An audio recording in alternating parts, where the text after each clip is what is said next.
Greetings, you've turned to a weather forecast of sorts. We're talking about what the heck's going on in the world as we're entering the weekend of October 12th and 13th.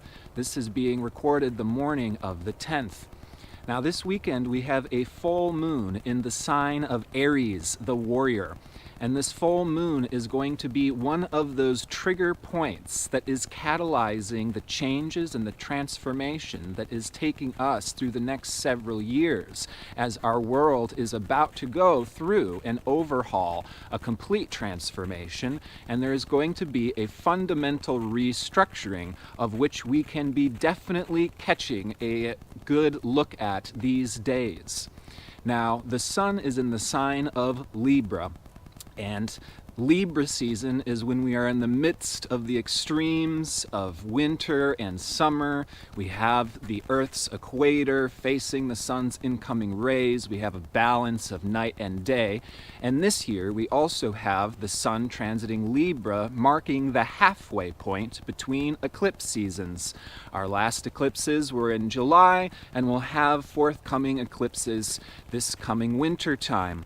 Now, with the sun in Libra, in the midst of these different cycles and angles, and we had the sun form a square to Saturn last Monday on the 7th, and sun will square Pluto coming up this next Monday, the 14th.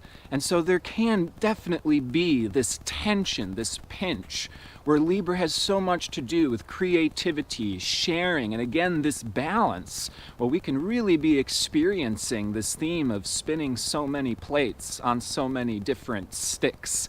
And this is a real balancing act.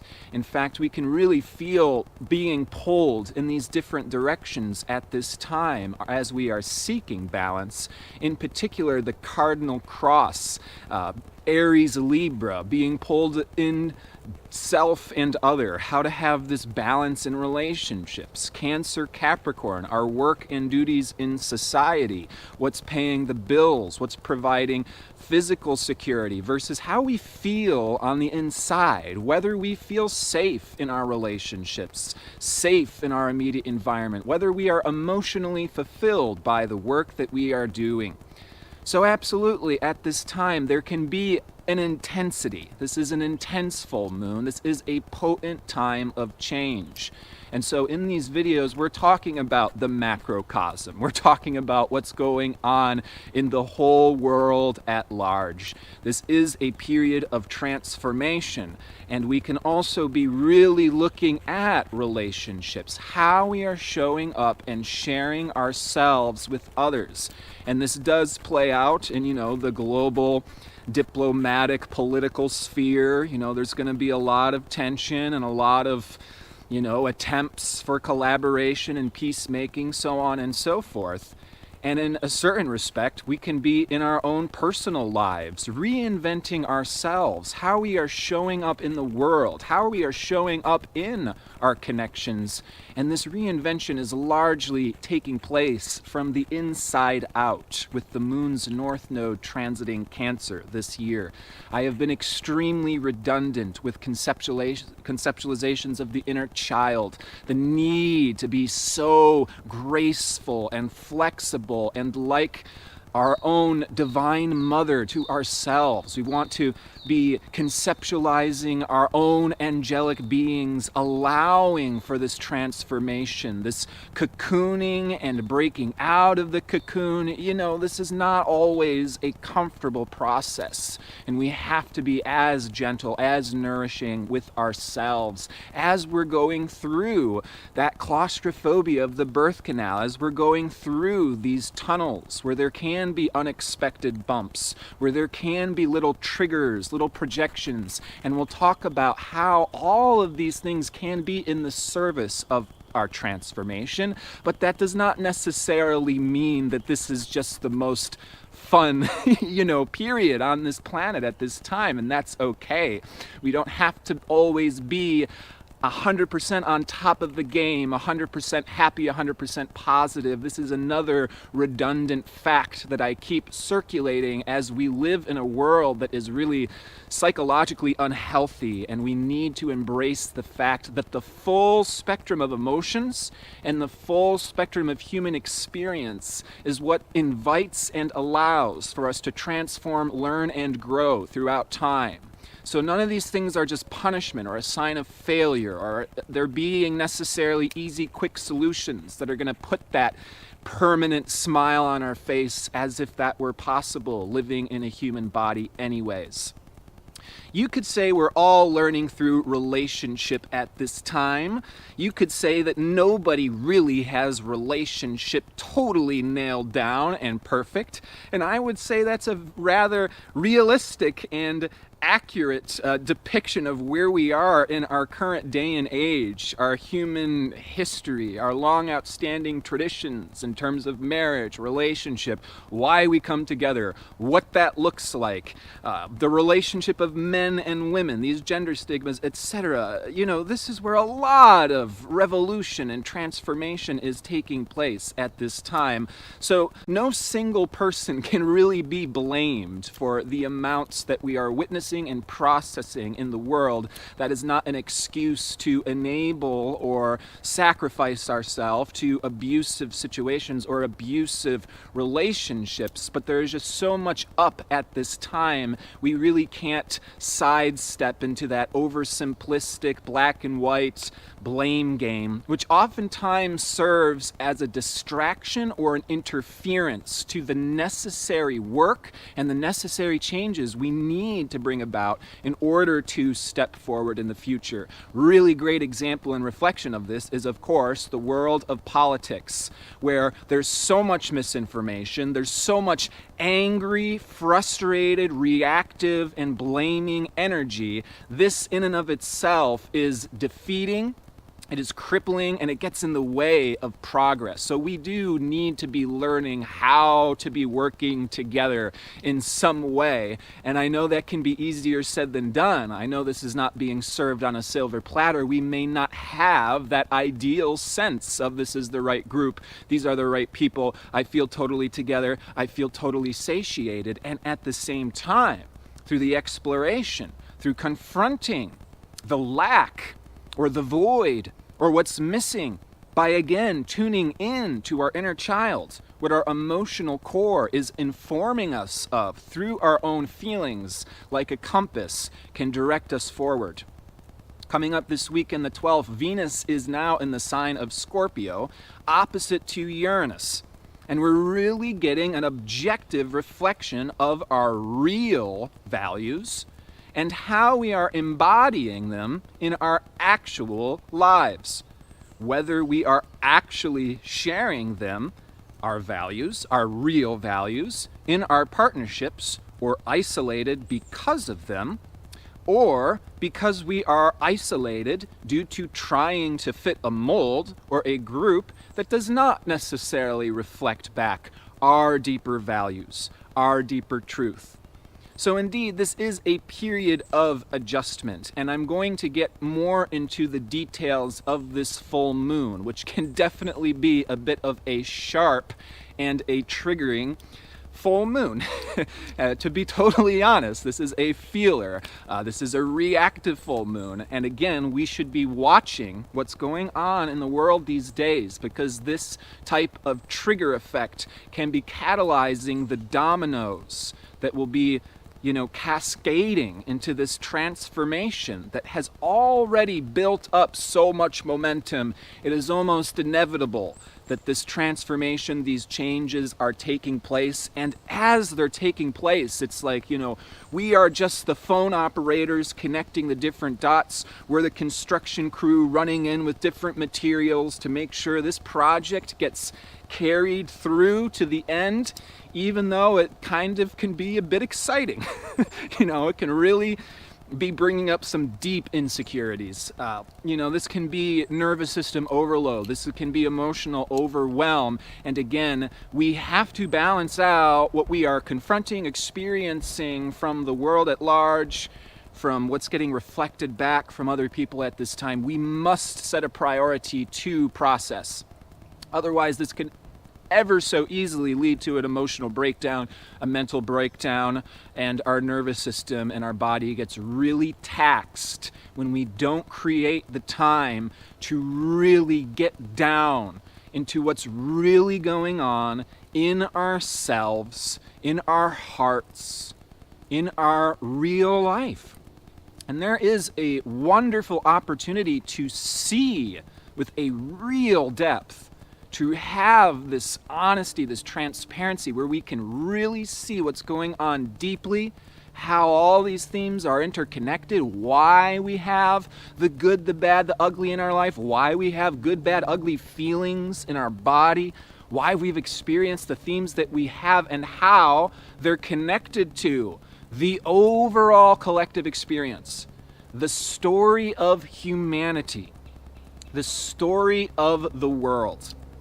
And so there's a beautiful water grand trine forming these weeks between Mercury, who is coming up to a trine with Neptune on the 15th, and then conjoins asteroid Pallas Athena, asteroid Lilith, and asteroid Iris, all in the sign of Scorpio.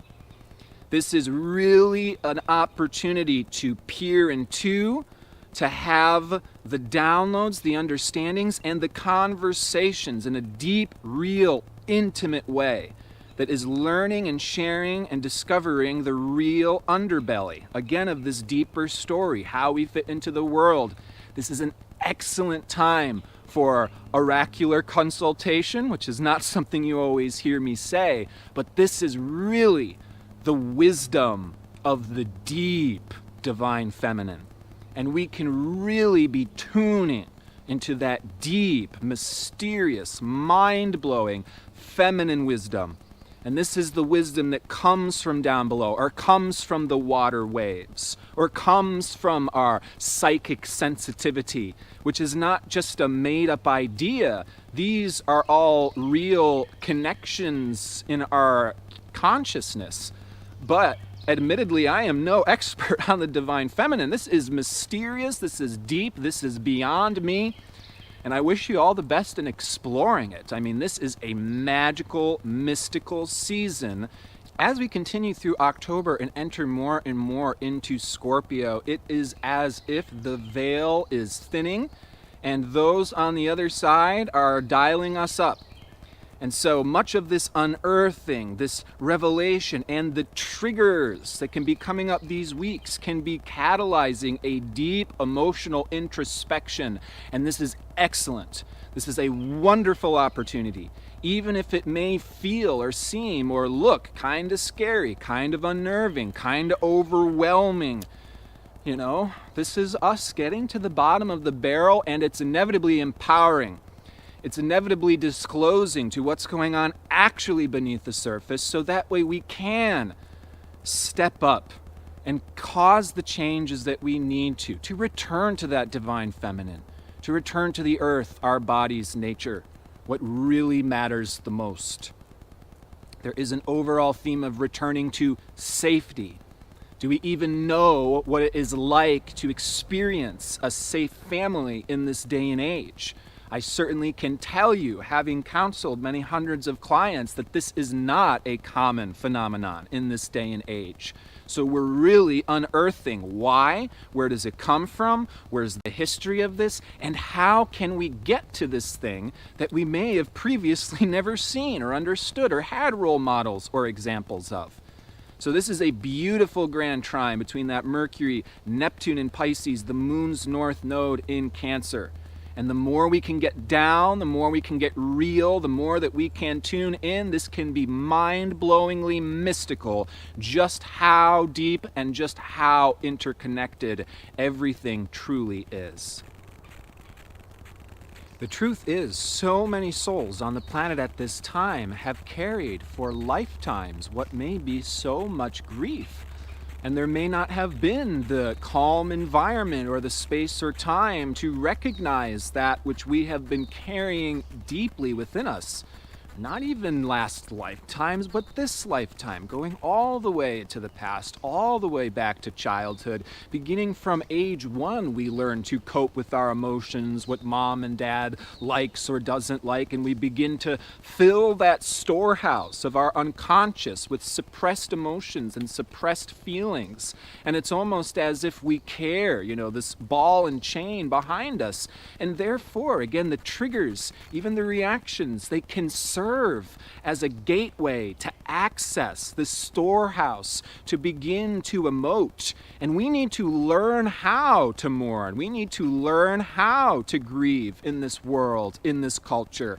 I am certain many of you have witnessed the Scorpio phenomenon of death, and how well or how horribly our culture and society tends to handle these things. We do not know how to grieve, mourn, or process emotions. This is a severely unhealthy and missing link.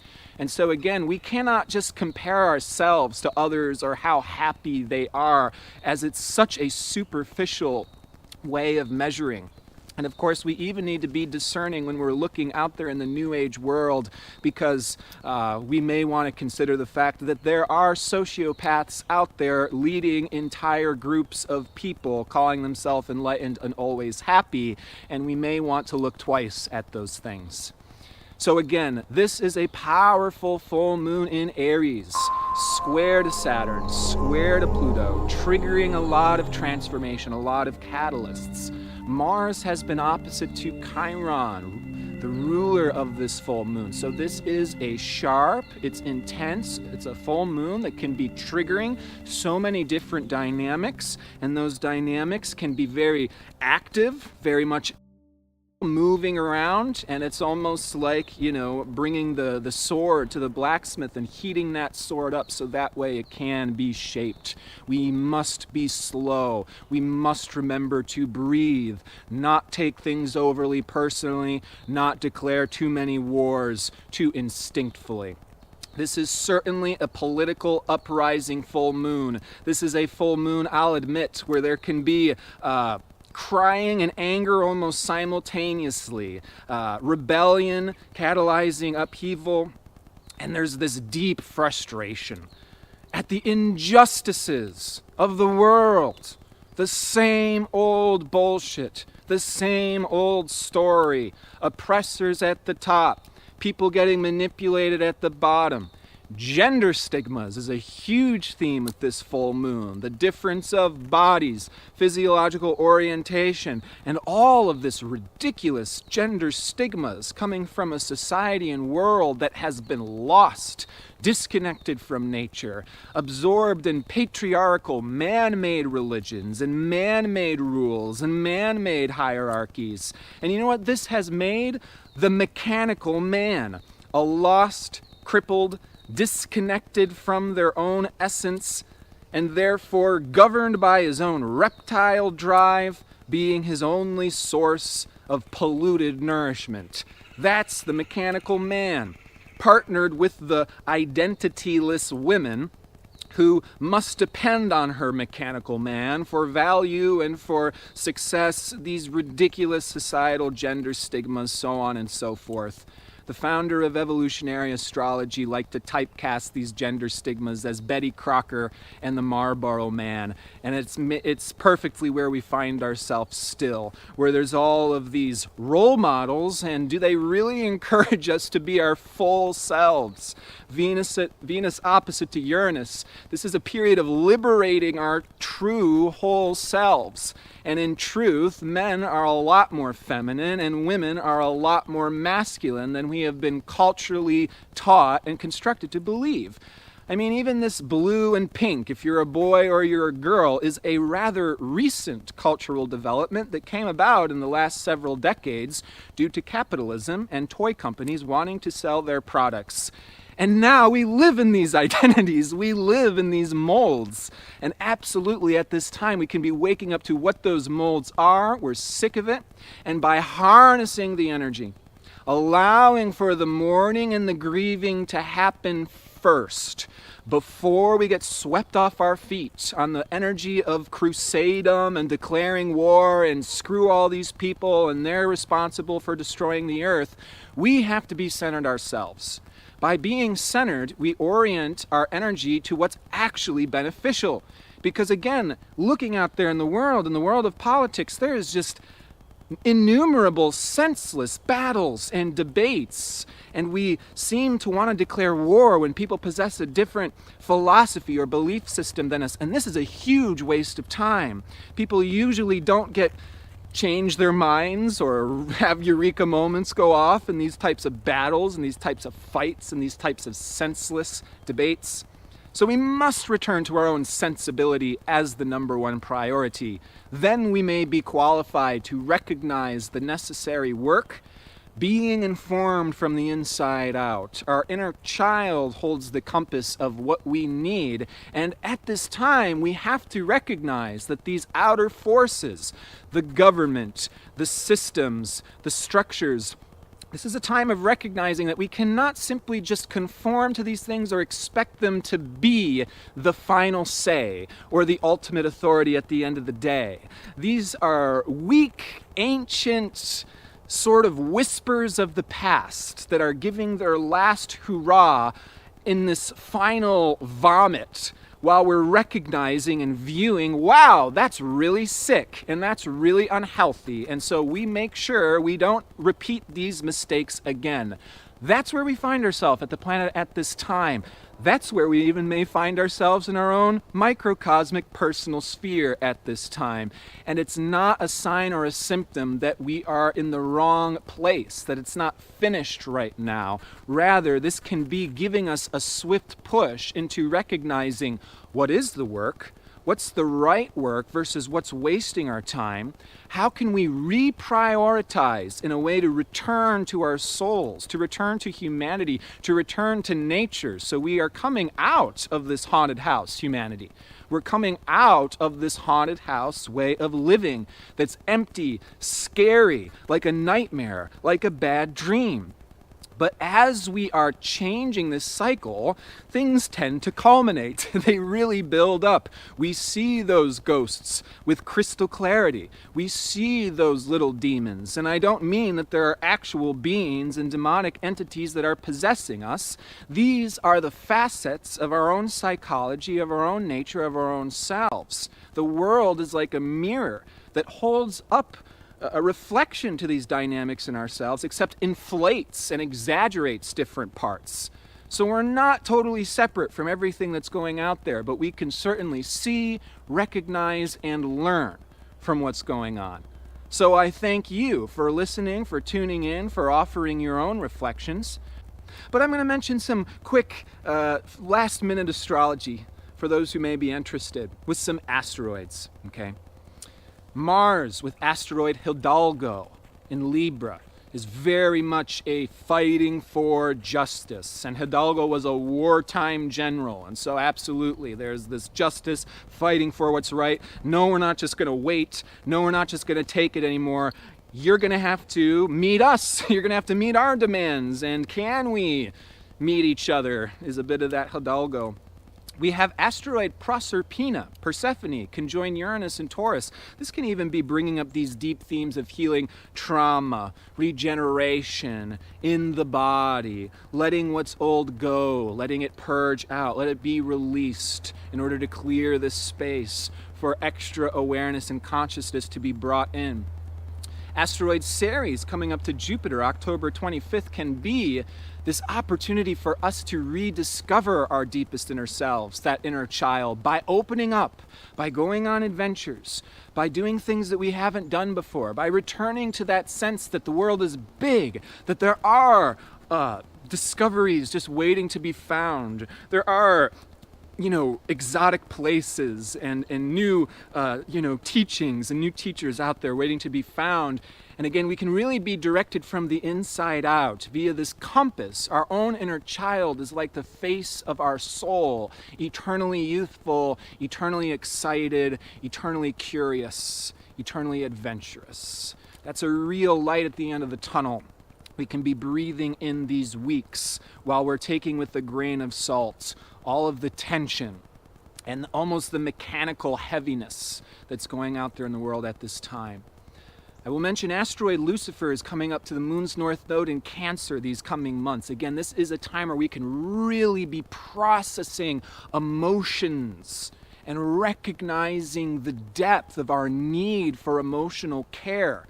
And while there can be a propensity for these emotions to sweep us off our feet, to take us in a direction where we lose our center, we lose ourselves, this can also be a time of achieving a whole new level of emotional mastery.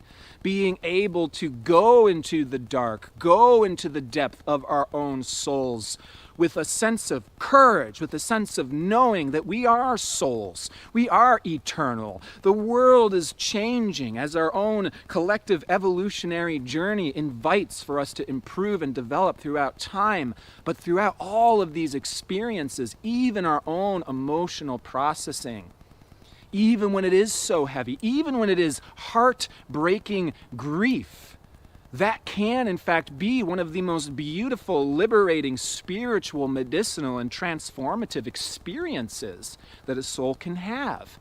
It is a symptom of highly evolved evolution to have that feeling of brokenheartedness when we look out at the world and see where it is versus where it could be.